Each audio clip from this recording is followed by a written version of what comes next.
There you have it, half an hour with Kamala Harris on Fox News with Brett Baier there. And that was largely a lesson in how to talk for half an hour and not say much at all. There was a lot on immigration, as you'd imagine. There was plenty on as well what Kamala Harris is going to do about it and say, you know, you need to turn the page for a new presidency. But Brett Baier pointing out that she has been part of the administration, a big part of it for the last 3.5 years. I want to bring in Annelise Nielsen now. She is our Washington correspondent. She is in Georgia, one of the swing states. And Annelise, you've been watching along with me. First of all, your impressions. I thought, you know, it was a bit messy, to be honest. They were talking over each other for a large part of that interview. And I would have thought Kamala Harris would have gone into a Fox News interview with a bit of a different strategy. She didn't have answers for a lot of the things that Brett Baier was putting to her.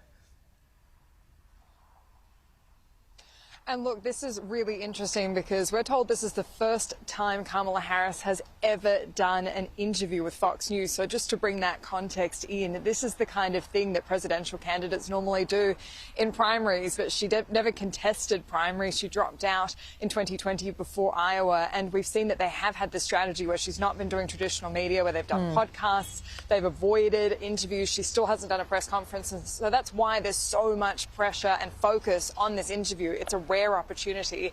And Brett Baier is a very well-respected anchor over the years, and he is known to be very just forthright like that. That is his kind of questioning. He's very direct and to the point. And so given that half-hour opportunity, he wasn't going to waste time on anything else. He was straight to immigration, which is the #1 issue for so many voters, because so many of them, especially the ones we've been speaking to on the campaign trail, they connect that back to the economy not being good, their concerns around safety.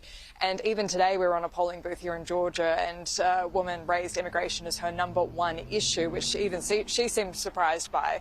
So that's why they went directly to that issue. And then the other thing we see with Kamala Harris is that often in these interviews, she has very long, comprehensive answers, which often by the end of it, you're wondering what the actual point of it was, and that is her strategy to filibuster. And so Brett Baier obviously had that strategy. He was going to come in there right away. I think a lot of her supporters are going to find that an offensive approach. They'll say that she was being spoken over and interrupted and it was disrespectful.